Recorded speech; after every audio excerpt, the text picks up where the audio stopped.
meeting. Thank you all for coming. A couple things I'm going to let you know today. Today is going to be the first trial run of our new eScribe, where it's going to be, in essence, our recorded vote for every vote. You're going to see it on the screen. So please bear with us as we run through this. We've had one trial run on it, but it is new to everybody, and we will get it. And I think it's going to be best for everybody, because everybody's going to be able to see who's voting, how they're voting, and that type of thing. So bear with us on that. As far as attendance, we'll note that all councillors are in the building. Councillor Kyle is just in the other room there for a minute. She will be joining us just in a few minutes. Other than that, everybody is in attendance. We do have an addendum to the agenda. Does anybody else have anything to add to the agenda? Councillor Garneau. Thank you, Mr. Chair. Just to move up the staff report regarding the municipal drain to follow the delegation, please. Sorry. Okay, so 7.1.1 to after 4.1. Sorry, I didn't have the number handy.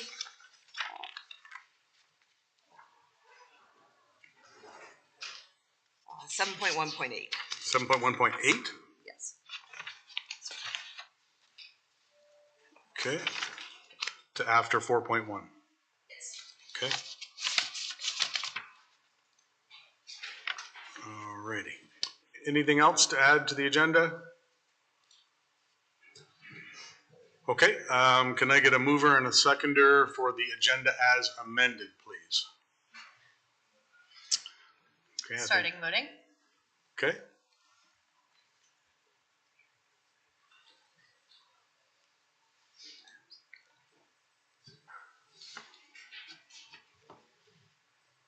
Just a nudge to Mayor Bailey, Councillor McAlpine, and Councillor Chambers. Okay, closing voting.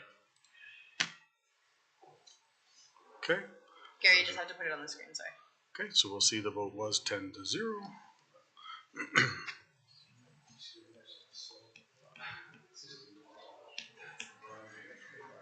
You're just going to put it up. It'll be gone by now.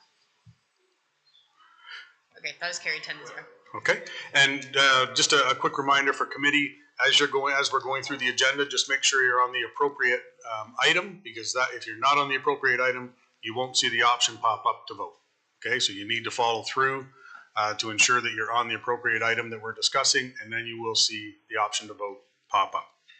Okay, declaration of pecuniary interest. Is there any at this point in time?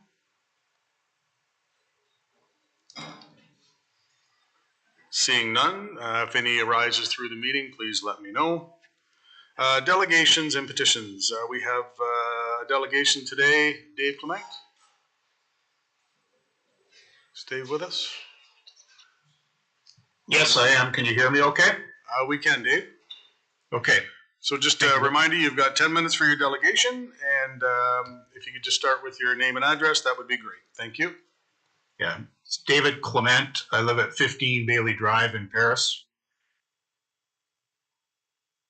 So thank you very much for the opportunity to speak this morning regarding the Drainage Act application. I'll be very brief. I've already submitted a written submission that contains detailed response from me to the report. However, I do want to draw your attention to what I think is the most important feature of this morning, which is that the petitions before you don't meet the requirements of the Drainage Act.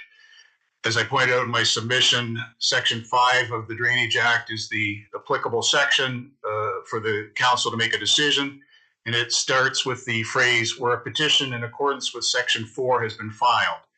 So the question is, has a petition in accordance with Section 4 been filed? Section 4(1)(a) of the Drainage Act requires a majority in number of owners to file a petition. 4(1)(b) requires at least 60% of the hectarage in the area to be filed. 4(1)(c) does allow the county engineer to petition, but only for works required to drain a road, which is not the purpose of this petition. So the county staff has previously provided me with a drainage map of the area, and by my count, only 3 out of the 8 landowners in that watershed have petitioned, which doesn't meet 4.1a.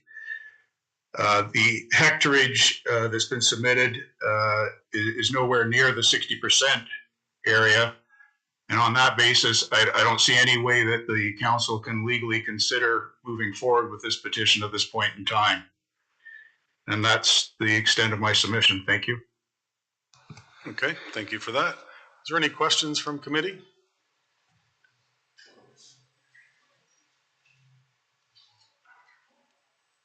Seeing none. Thank you, Dave, for your comments there. Okay, so as was previously done in the addendum, we are going to move up 7.1.8 to discuss that now. And 7.1.8 is RPT-0029-25, the appointment of an engineer for a new drain to serve parts of Lot 7, Concession 1, parts of Lot 7 to 10, Concession 2, on King Edward Street, Cleaver Road, and Powerline Road. Councillor Garneau. Thank you, Mr. Chair. I would like to move that we defer consideration of, we received the delegation for information and defer consideration of the staff report to council next week. Okay. Do we have a seconder for that deferral? Councillor Coleman. Would you like to discuss the deferral? Please. Go ahead. So it's my understanding from staff that there's a meeting scheduled tomorrow with our property owner who's the delegate. And I think it would be prudent that we let that meeting take place before any decisions are made around the horseshoe. I also understand that because council's next week, there are no practical things from a staff perspective that are going to get held up in moving this forward. Mr. Walton may also want to speak. Thank you. Rob? Okay.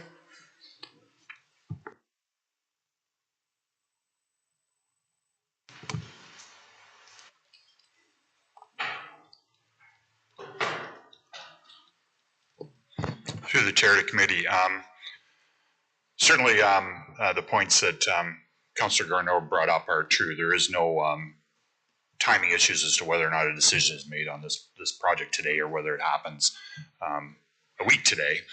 Okay, so there are no issues there. And I guess I don't know what else committee wants me to talk about here. It's a deferral motion. We're not really to discuss the report, I suppose. Okay. Councillor House. Thanks. Through the chair, is it appropriate at this point to ask for a response to the delegation's points related to we're not at the stage where we can go to petition? Usually on a deferral, we don't ask. That's fine. Councillor Oakley? Through you, Mr. Chair, just a procedural question here. Should we not actually deal with the delegation first and then move on to 7.1.8? We haven't actually done anything with the delegation yet. The motion was to receive as information and defer. Across those different items? Okay, sure. So we've got a mover of Councillor Garneau. Councillor Coleman, do you want to push the second on that then? Are you able to add them in, or there we go? Okay. Any other questions? Okay. I'll call the question. Starting voting.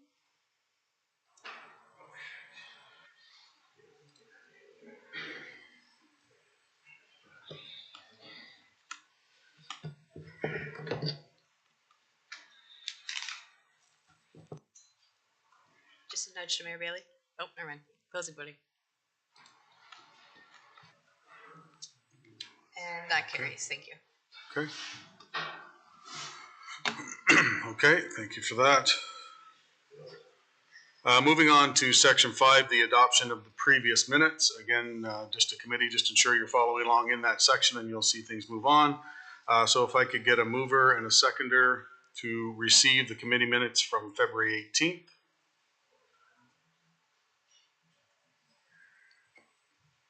Okay, any questions on those minutes?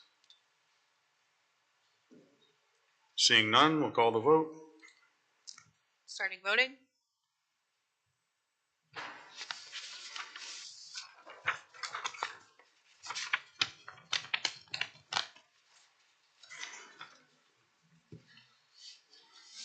And closing voting. And that carries. Thank you. Okay. Moving on to business arising. Is there any business arising from those minutes? Councillor Coleman.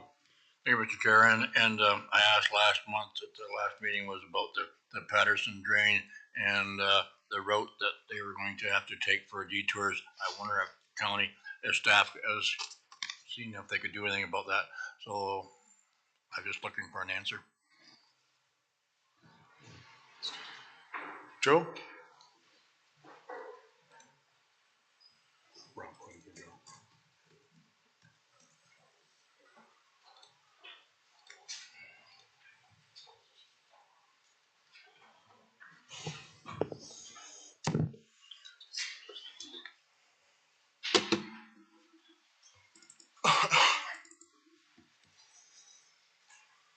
And Gary's just flipping it.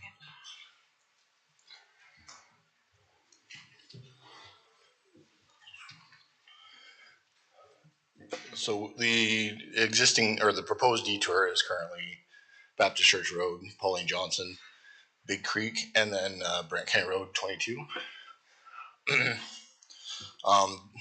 It is understood that some traffic will take alternate routes. Big Creek Road was used as the alternative. It is a hard surface road, able to take the volume of traffic, so that's kind of why we chose that route.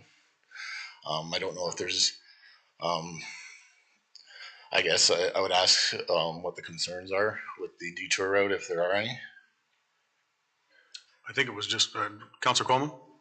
Well, I did say last month that Big Creek Road has that S turn at the far end down there off 22, and it is the speed limit needs to be reduced there, and there needs to be center lines in there because it cannot handle tractor trailers, and there will be some going down there. And also closing Pauline Johnson, Baptist Church Road. That is the main road to get into Ontario Hydro down there for the switching station. Mm-hmm. So that is my concerns on the traffic. Okay, Joe? So we have done several closures along the stretch in the past for culvert rehabilitations. We can, if desired, go back to the contractor and ask for some revised pricing. If council desires to maintain the road open during construction, the impacts of that will probably be about a 25% cost increase and increase to the duration. The timing of construction there was such that we wouldn't be in until July 15th to avoid fisheries windows, and we'd be complete about the first week of October, trying to miss like harvest of beans and corn. Obviously we will have impacts to wheat and rye, but that was kind of the window we were trying to target. If we go down to one lane, we can still maintain traffic on one lane for the trucks and whatnot. Another alternative could be detouring to the north to Sawmill Road and Lost Mile, but I'd have to check on the road conditions before we propose that. Okay. I don't want to speak for you here, Councillor Coleman, but he was saying something about on the S-bend with the lines and stuff. Is it something we can look at putting lines on there? Yep. Through the bylaw, we do have the ability to reduce speed limit for construction purposes, and we can do some line painting through the S-bends and whatnot, if that's desired. Councillor Coleman?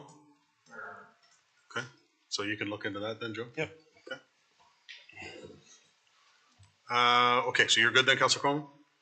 Okay, Councillor Miller, other business? Yeah, thank you, Mr. Chair. A couple things have slipped through the cracks, so I want to bring up. First item is the Cleaver Road Bridge. We were going to commence public engagement first quarter of 2025.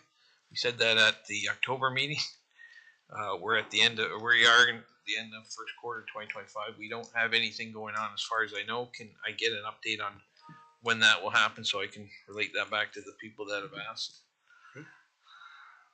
Who can speak to that, Rob?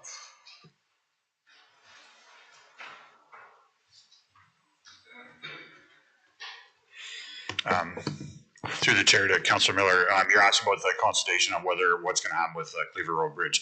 Yeah, no, it's clearly not gonna, the consultation's not gonna start in the first quarter of 2025. I can confirm that. It will start in the second quarter of 2025. There are no dates set yet, though. Should be soon. All right. Okay. I will bring it up next month until we get it going. So, okay. Thank you, bro. Second question, again, something that slipped through the cracks. We thought we were told something about Veterans Tribute there in Burford. Staff are going to look at some options. The first option that they had suggested was something across the road. And it was talked about and suggested that maybe something across the road wouldn't be good. So staff are going to look at some options and kind of get back to us on that. And that was in February. Obviously, nothing was presented in February. So can I get an update on that?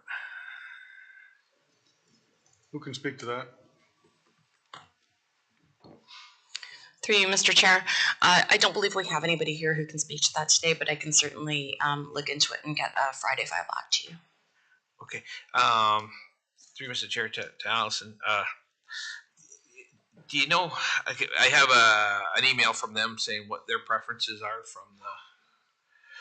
from the veteran group, from the Legion. Who would I forward that on to then? Do you have a name, staff? Yourself? And then you forward it on. Through you, Mr. Chair, you can certainly forward it on to me, and I'll make sure it gets to the right person. Okay, fair enough. Thank you. Okay. Anybody else with other business arising? Okay. Seeing no more, we will move on. Section 7, consent items to be approved. There's 7.1.1 through to 7.1.8. Does anybody have any reason to pull any of them? Councillor Oakley? Through Mr. Chair, I believe now it would just be 7.1.1 through 7.1.7 since we deferred 7.1.8. Thank you for that correction. Anybody want any of them pulled? Okay, looking for a mover for all the consent items to be approved. Sorry, hold on. Oh, I missed my meter. 1 second here, folks.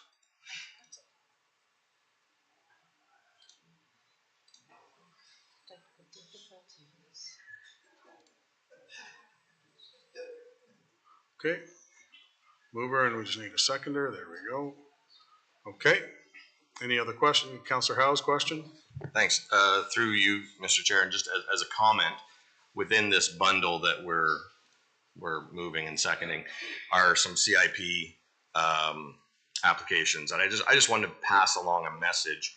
I ran into going into one of our meetings last week. I ran into one of the store owners downtown in the parking lot here, and he made a point of strongly emphasizing to me his appreciation for the CIP program and just how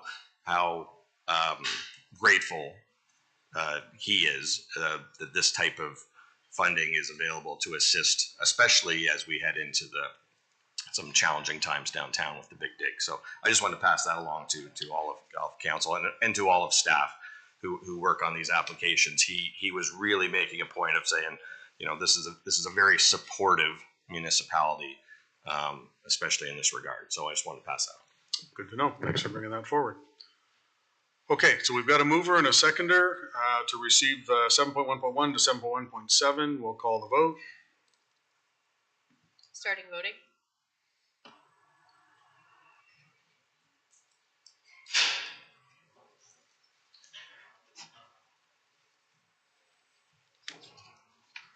Closing voting. And that carries. Okay. So moving on to section 7.2, consent items to be received. We have 4 of them. Does anybody want any pulled?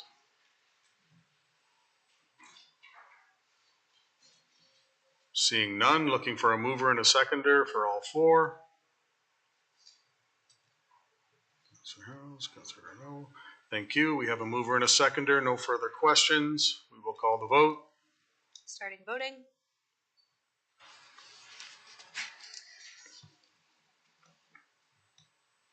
Closing voting. And that carries. Okay, moving on to section 8, staff reports. RPT 034-25 is the 2024 annual drinking water system summary report. Can we get a mover to get it on the floor? Mover and a seconder. Okay, Mel, thank you for that. Any questions on that report? Councillor Miller. Through you, Chair, if I may, can I say a few words about the report? Absolutely. Councillor Miller, just hang tight for a second. Okay, thank you. Good morning, Mayor and Council. I'd first like to introduce to you Amanda Dubecki, Manager of Compliance and Quality. Amanda, if you could give a wave in the audience there. Amanda's new role was approved through the 2024 budget approval process and has been the first step in standardizing compliance support and streamlining regulatory communications with the province for the Operations Department. As outlined in the Safe Drinking Water Act, the statutory standard of care applies to municipal councils and management and requires those with authority over the drinking water system to exercise a level of care, diligence, and skill, as well as due diligence, honesty, and integrity when making decisions that affect the drinking water system. The Operations Department communicates with Council on a consistent and frequent basis to ensure that the owners of the system have the relevant information to inform the decision-making process. Before you today are the 2024 annual drinking water system reports for the 5 municipal drinking water systems and the Scotland Community Centre. We've made a slight change to the reporting format this year and have consolidated the annual aquifer monitoring reports and the annual drinking water summary reports in an effort to tell a story for each drinking water system. These consolidated reports provide an annual review of each drinking water system from source to tap, speaking to the health of the groundwater resources all the way to the quality and quantity of the drinking water that's supplied to the community. These annual reports serve as an operational update on the performance of the systems and also provide information on the operational needs to support infrastructure and development planning. The results of the 2024 reporting period show that the systems are in good standing, which is a testament to the skill of the water operations team and the ongoing teamwork of Council and the operations staff. I'll open the floor to questions. Okay, thank you for that. Councillor Miller. Thank you, Mr. Chair, and through to Andrew. And keep in mind, Andrew, there's no such thing as a dumb question, right? Yeah, absolutely. These results, when you're measuring for chemicals and whatnot, those are the treated water, correct? Through you, Chair. Correct. Okay, that's what I thought. Okay, so if I look at the Scotland one, there's not a lot of nitrates in there. Is that because that well is so deep, or is that because it's been treated? Through you, Chair, to Councillor Miller, it's both. So it is a bedrock well that supplies the Scotland Community Centre, and it's also treated. Okay, and in my from reading the report, you put in a couple new treatment systems, and the iron is still high. Do those treatment systems take out the iron, or is that what we're left with after getting as much iron out of that water as you can? Through you, Chair, the iron's not removed through the treatment system. It's not? Nope. Okay. But obviously it's not having adverse effects at this point, at that level? Correct. Okay, thank you. Okay. Any other? Councillor Bell. Yeah, thank you, Mr. Chair, through you to Andrew. Andrew, before I became a councillor, the issue of the Dufferin pit was on everybody's mind in Paris, and I'm sure some of the councillors that have been here longer than me will remember it. There was a concern there about the potential to deteriorate the water quality there. Have we seen any evidence of that? Through you, Chair, no, we have not. Good, that's the first question. Second question, on the capacity of the Paris drinking water system, one of my residents was really concerned, I think I've shared this with you before, that we were going to run out of water in the next few years. It doesn't appear to be the case from the data you've submitted to us. It looks like we have a lot of capacity, although you do make the point we might need some redundancy in the Gilbert well field. Is that a fair summary? Through you, Chair. Yes, that's correct. Yeah. Okay. And final question. If we have so much spare capacity, why would we want to add to the Gilbert water treatment facility rather than just draw down more heavily on the other two systems we have? Through you, Chair, 84% of the water provided to the community of Paris comes from Gilbert. The idea around redundancy and system dynamics is to better utilize our other well fields, Bethel and Telfer, to help support that. There's always a risk that something could fail at the Gilbert treatment system, or as development continues, a strain on that aquifer. Then we have a challenge for 84% of the community. So again, it's looking at how do we support the community to alleviate some of the risk. So if I may, Mr. Chair, so 84% of our community is physically connected to the Gilbert well field. Are they not then also connected to the other two well fields in some way? So that if Gilbert did go down, then the other two would pick it up? Through you, Chair, the answer is yes and no. It really becomes a conversation about system dynamics. So we are going to start a project to look at how we can better utilize Telfer Water Treatment Facility and the Bethel Water Treatment Facility. Has to do with pumping stations, reservoirs, and how the water moves through the community. So, yeah, at the heart of my question is not spending money when we don't need to spend it.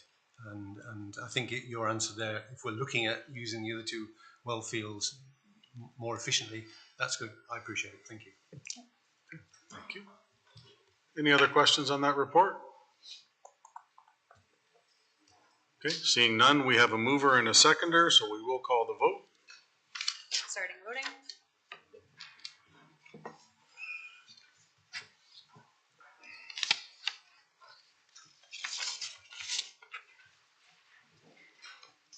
Closing voting. And that carries. Okay, moving on to 8.2, which is RPT-0137-25, the next steps for the Central Library in Paris. Can I get a mover and a seconder, please?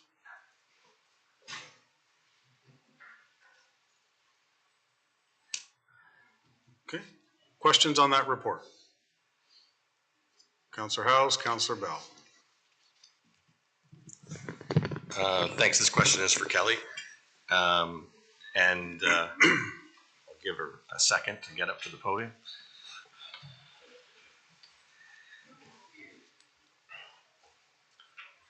And Fred. Thanks for the report and the update, and through the chair. Thanks for the report and the update, and thanks for clarifying that costs related to needs assessment studies would not be new costs by the taxpayer. That's good to know. What I wasn't clear on was what's the timeline? How fast can this happen? So through the chair, once funding is approved, we would look to move quite quickly. We would likely, depending on how soon the consultants that we engage could begin the work, so depending on their availability, we could begin right away and be done within a couple of months. Okay, thank you. Okay, Councillor Bell. Thank you, Mr. Chair. Through you to Kelly. Kelly, you and I have had a conversation before about the role of a main branch library. If you do this study, then I would appreciate if you would reflect on whether or not some of the functions of a main branch library could be distributed, because we do have more than one library. So we are about to build, or planning to build, a new library in St. George and a new library in Glenmorris. Is it possible for some of the activities that might have gone into a new central branch library be moved to these other libraries, distribute the functions? So through the chair, I think it's fair to say that a study would cover all aspects of that, and I think any question should be addressed. Okay, thank you. Councillor Oakley. Through you, Mr. Chair, I have a couple questions, so feel free to cut me off and pass me to another speaker if I'm too long-winded. First question is for Kelly here. Will this study also be looking at things like partnering these projects with potential sports complex expansion? There's multiple schools that recently have been announced, various other shared locations there, because the province does like to fund multi-use facilities. So through the chair, again, I think those are fair questions to ask for any study. They were certainly asked when we did the first study 10 years ago, and they're still valid. So, yeah. Thank you. And then through the chair to our CAO, how does this motion or report before us align with the previous direction council's given to have a report come back as for next steps from the county perspective for the library project? Through you, Mr. Chair. So I think some of you know, and I've spoken recently at the library board meeting about an unsolicited proposal that we've received. So council will see that proposal next week at council. So the library board is aware of that, and that's for downtown Paris. At this point, aside from that unsolicited proposal, because we don't really have control over the timing, I think we would wait and see. I don't think there's a whole lot of point in staff doing a lot of work on this if this exercise is going to be done by the library board in the meantime. So aside from that proposal, I think it would be a wait and see. Okay, thank you. And then just one last question, if I may, Mr. Chair, to the CAO. I'm just curious about the first clause, whereas clause here, the library board has full responsibility for library operations and planning. My understanding is the library board jurisdictionally has jurisdiction over operations, and capital projects would be responsibility of the municipality. Am I misunderstanding that, or just a point of clarification there? Awesome. Through you, Mr. Chair. No, you're not misunderstanding that. I think, if council can decide at their discretion how capital funds are used and distributed towards capital planning. So certainly it would be done in conjunction with the library board, but that discretion lies with council. Okay, thank you. Any other questions on that report? Seeing none, we do have a mover and a seconder, so we will call the question. Oh. I just wanted to clarify, Sorry, Fred, through go the ahead. chair, for Councillor Oakley, that our most recent project was a bit of a hybrid because we were dealing with a county-owned structure. Under normal circumstances, the construction of a public library would be the purview of the library board.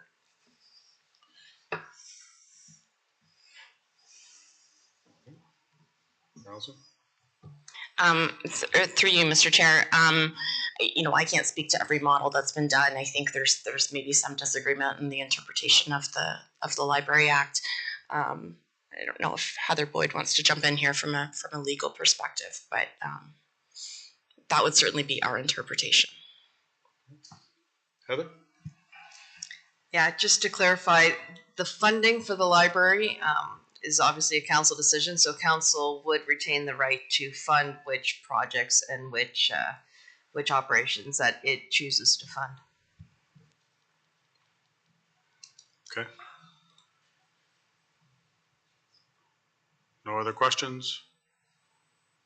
We have a mover and a seconder, so we will call the vote. Starting voting.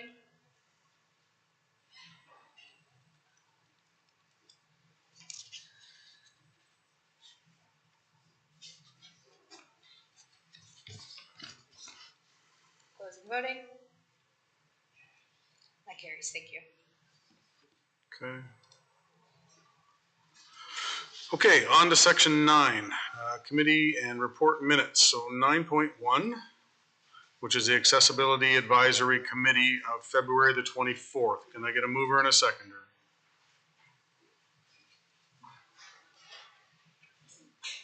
Questions on that report?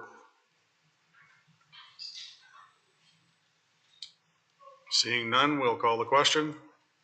Starting voting.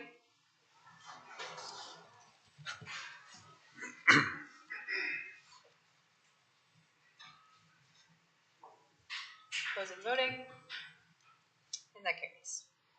Okay, moving on to 9.2, which is the Brant Connects Committee report minutes of March the 5th. Can we get a mover and a seconder, please?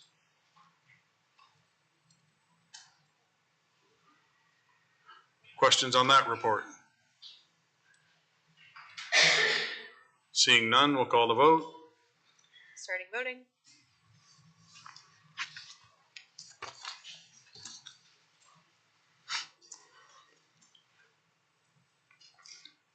Closing voting. And that carries. Okay, and 9.3, which is the Brant Heritage Committee report of March the 6th. If we could get a mover and a seconder, please. Questions on that report? Councillor Oakley, and then Yeah, Councillor Miller. Yeah, through you, Mr. Chair, on the report, just out of curiosity, my understanding is our citizen advisory committees were required by our procedural bylaw to be chaired unless vice chaired by the citizen members and not members of council. Just to clarify, I don't have any issue with Councillor House being vice chair. I just thought that was a requirement of our citizens committees. Or am I pulling that from somewhere? Okay. I don't think Thank so. you. I don't think so. Who can? It's not. No. You're okay, Councillor House. You can stay right where you are as vice. Yeah. No. Councillor Miller. Yeah, I want to speak to item 4, and there's a recommendation from this committee that staff be requested to incorporate historical elements into the Burford King Street parquet design. I want to know if anybody from the Heritage Committee was at the public meeting to discuss the design. Who can respond to that? Mr. Vice Chair of Heritage Committee?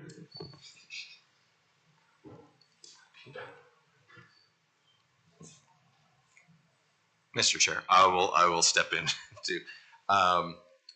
The mayor may have been in attendance at that meeting, but I'm not aware of any citizen members of the Heritage Committee meeting who were able to attend that meeting. I wasn't there, but we were recognizing that it would be beneficial for input, community input into that effort. Okay, so back to you, Mr. Chair. Then my next question is, did anybody from the Heritage Committee talk to the Brant Connects Committee that initiated this? Did anybody from the Brant Heritage Committee talk to the local historian, Clayton Barker, about any of this?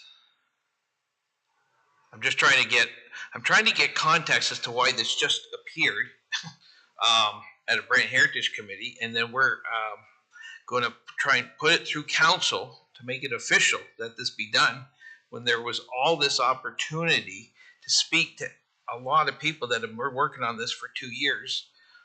We're getting into the final stages. I'm not I'm not against it. Don't get me wrong, but I would have preferred that it go through the consultation process.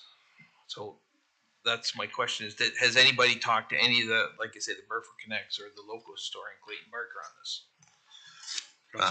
Through the chair to Councillor Miller, I recall that staff brought this to the attention of the Heritage Advisory Committee at our last meeting, and I think at that point the community consultation event had already happened. And so kind of like the first we heard of it, the opportunity to attend the event was already behind us. Okay, fair enough. Thank you. I will point out, yeah, there was a hotel there. They're aware of that. But like I say, it seems a little heavy-handed to be putting a recommendation through Brant Heritage Committee, through this committee, to council, when all they had to do, Mr. Chair, is come to the public meeting or give input on Engage Brant, and it would be taken into consideration. So I'm going to ask Mr. Chair that be removed and we vote on it separately, because I'm not going to support it. There's a better way to do it. We don't have to be ham-fisted about it. There was so much public consultation, and that's what I find very frustrating. That's the process that should have been followed, not this. Okay, so you're looking to remove number 4 then? Yes, Mr. Chair, because like I say, I think, well, no, I will say there's a much better way to deal with this. Councillor House. Thanks. Through the chair, just in effort for improvement, would it be appropriate for me to invite Councillor Miller to attend our next Heritage Advisory Committee, just so that everyone can understand directly his perspective? Can I make that invitation? Well, I think anybody can attend any meeting. It's obviously it's open, but I'm just wondering Right. if they're in an effort to have everyone on the Heritage Advisory Committee have a better understanding of what types of things the committee is invited to give a voice on. This is Councilor Miller is bringing forward a strong point and using words like heavy-handed, and I think it would in the best interest of improving the process for the future, it would be great if Councilor Miller would accept an invitation to come to our next meeting. Okay. Well, I think Councilor Miller, I think you've been invited to go to the next meeting, and we'll leave that to you. Thank you. Councilor McAlpine, you wanted something or say something? Yeah, I just want to comment. I don't think it was the meaning or the purpose was to be heavy-handed. I think it was more in the thought process was to trying to be remembering the history of our various downtowns. And so we had an issue coming up in the last meeting in regards to St. George and putting up a signage on the parking lot, remembering of past history of that location. And we've been doing quite a bit downtown Paris, remembering the past history. So we were thinking we didn't want Burford to be felt left out in this process. And so it wasn't something we were intending to force on the committee in Burford if that's not something that they wanted. So I just want to clarify that. So I'm going to jump in here for a second. And I think what I'm taking from this is Councilor Miller's just suggesting here, there's a better way to do things. We had public meetings. We had a ton of people out to them. So potentially that's where this type of discussion should be had. If it's putting through by the Grand Heritage Committee, that's fine. But I think that may have been a better avenue to advise what was going on. I think that's, I don't want to put words in your mouth there, Councilor Miller. Just 1 second here, CAO. Thank you, through you, Mr. Chair. I just wanted to note for members of the committee that Engage Grant is still open for the project. So there is still opportunity through that venue to provide feedback. Okay. Councilor Miller? And just to reiterate, I don't think it's a bad idea. Right? I don't. And that's why the committee, Brent Connects, has engaged Clayton Barker, local historian. This guy will talk your ear off. He knows so much history. I'm just saying that there's a much better process, a much user-friendly process than this. So that's, I'll leave it at that. I think I spoke my piece. Okay. All right. So first of all, we're going to call the vote on 1, 2, 3, and 5. Okay. 1, 2, 3, and 5. Go ahead. Starting voting.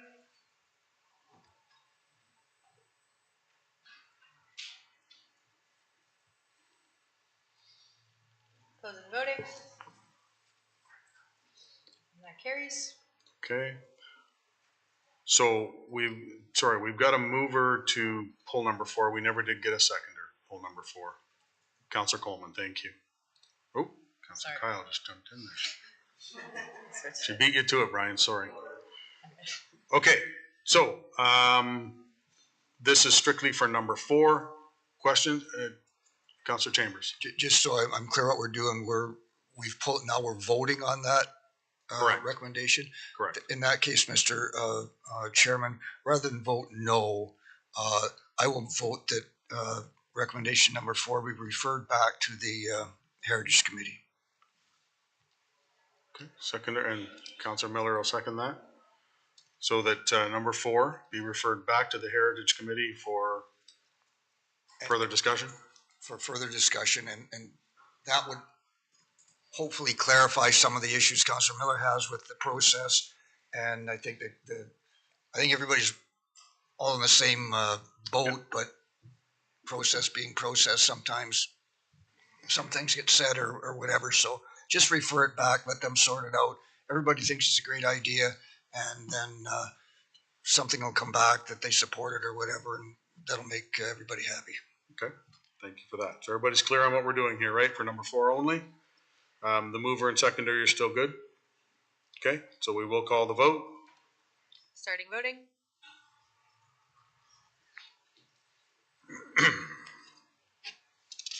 Closing voting. That carries. Okay. Okay, moving on to communications. 10.1, streetlights in the Highland area. Can we get a mover to get that on the floor? We don't have anything to We don't, get on the floor per se at this oh, point. Ask how they'd like to deal with this. how would committee like to deal with this? Councillor Oakley. Through you, Mr. Mayor, or Mr. Mayor, Mr. Chair, I would like to receive this as information. Receive this information. Do we have a seconder for that? Okay, questions? Councillor Miller. Thank you, Mr. Chair. The streetlights in Highland Estates and the surrounding areas have been an issue for a long time now. They were customized when that development was first built.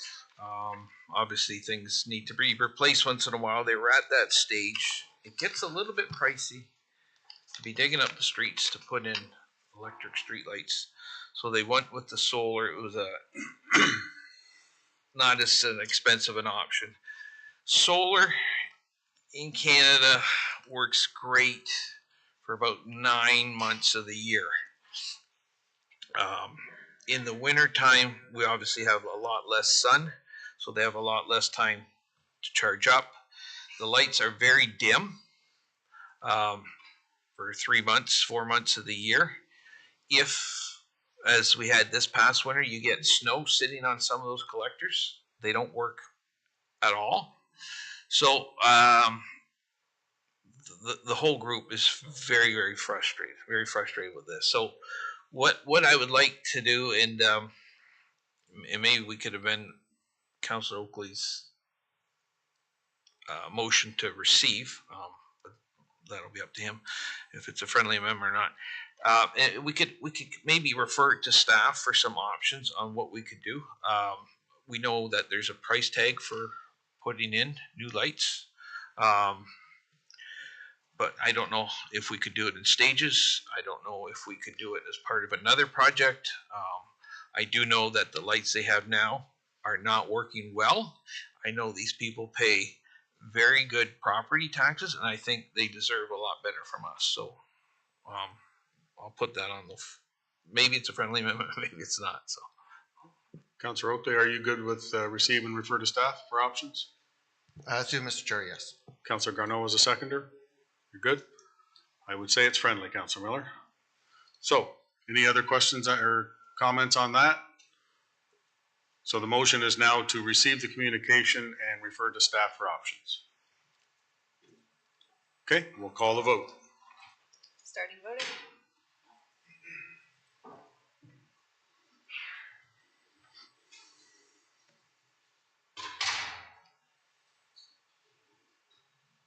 Closing voting.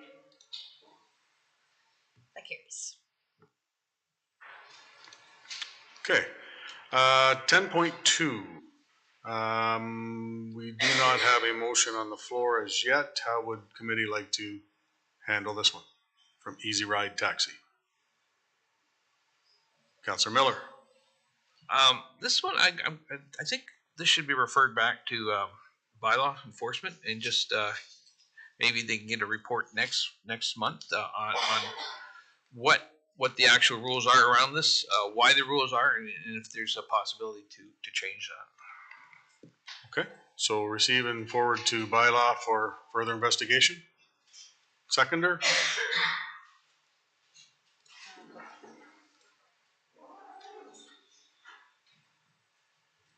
Okay. Questions on that? Seeing none, we will call the vote. Starting voting.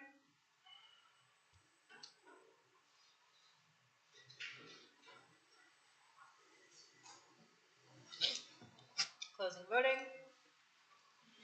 And that carries.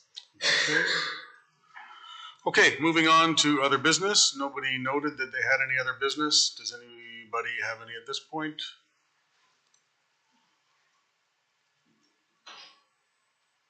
Councillor Chambers. It's not other business. We're just about at the conclusion of the meeting, and I just wanted to make a comment on the process with moving and seconding.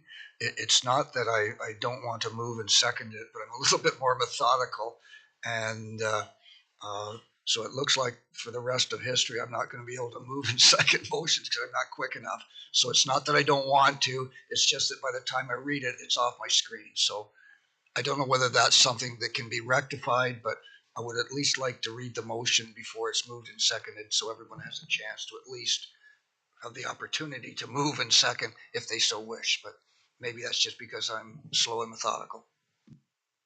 Duly noted. Anything else for other bit?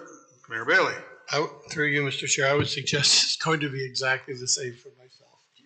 I get there and I'm very excited by the time I see Garneau, I see Oakley, and I say shit. No, we can't say that. I think shit. Okay, Councillor Coleman, take us out of this. Well, I'm echoing the last two speakers. I fully agree with them. It would be nice that that screen said where you want to make the motion, because it doesn't say that. These old fingers don't work like that. There's no way in hell that I can ever move anything anymore. And I enjoyed moving things to get it on the floor. But Councillor Chambers is absolutely right. If you're tech savvy, this is great. So this is just going to determine why I'm not going to run for re-election, because I do not want to do this anymore. Duly noted. Okay, so again, this was our first real kick at the can here. And we'll note that Councillor Chambers is slow and methodical. Mayor Bailey is, you know what? And Councillor Coleman was the first one that said old. That wasn't us that said that. That was you that said that. So, Councillor Howes. Thanks, Mr. Chair. Still on this topic, and I was rather vocal during our practice session last week about some concerns I had about this, and I actually thought it went relatively well. It went fairly smooth. My one suggestion to the clerk's department, who might have, I'm not sure how much flexibility there is in the program, but when the little cartoon, as I called it last week, comes up that shows how everybody voted, I think I'm trying to watch that from the point of view of our audience, whether it's the audience in the room or the audience watching on YouTube live or later.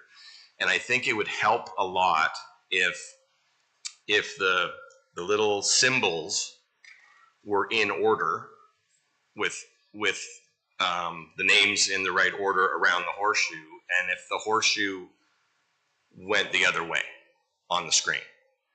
So because that's how our audience sees this. The audience sees it from this angle, and the horseshoe goes this way. And if it goes Kyle, McAlpine, Oakley, Howes, etc. around the line, it'll help people more quickly go, oh, okay, that's who went red, who went green, for or against. Whereas right now they're not in order, and the horseshoe goes the other way. So that's just a graphic suggestion, which might make this just a little easier for our audience. Okay, Councillor Chambers. And just a comment again, there may be a hybrid situation where it could be developed where when you call them for a mover and second, we could move and second, and the clerk could be the one to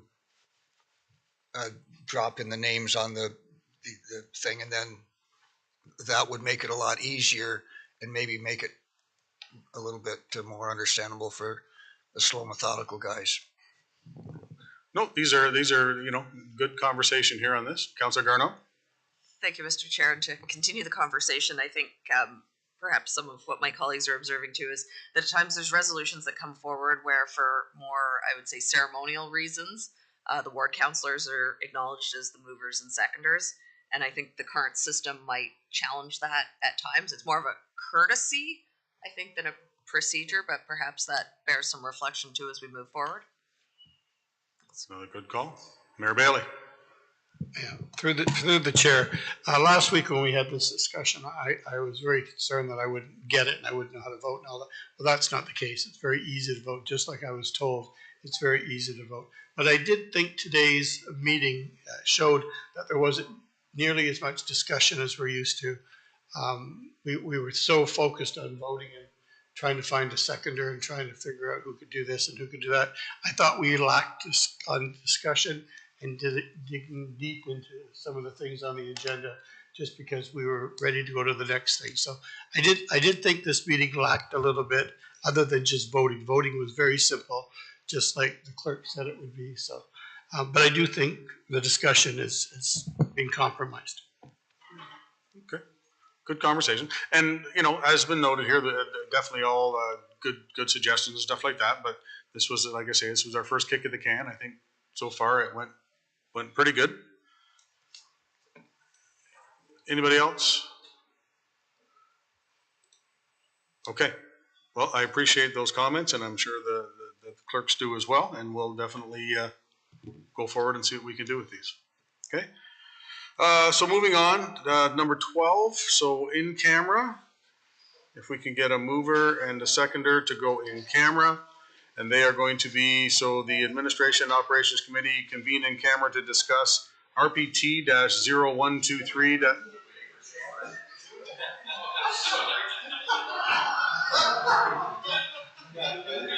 Slow and methodical lost again. So, sorry, I just need to read this, please. For 12.1, which is RPT-0123-25, is a proposed or pending acquisition or disposition of land by the municipality or local board, 43 Simcoe Street, as well as 12.2, which is RPT-0125-25, a proposed or pending acquisition of or disposition of land. Advice that is subject to solicitor-client privilege, a position, plan, procedure, criteria, or instruction to be applied to any negotiations. Okay, so it appears we have a mover and a seconder to go in camera. We will call the vote. Starting voting.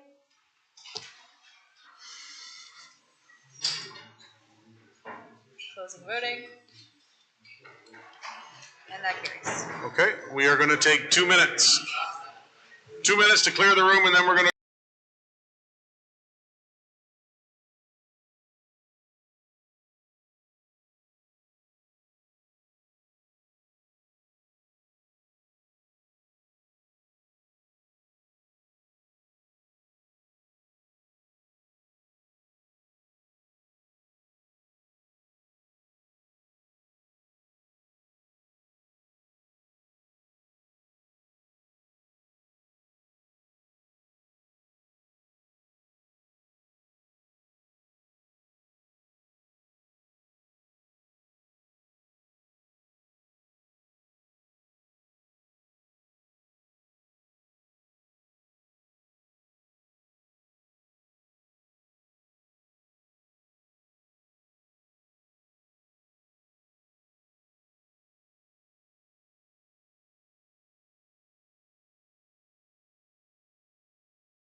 Okay, we are back in open session. Thank you for that.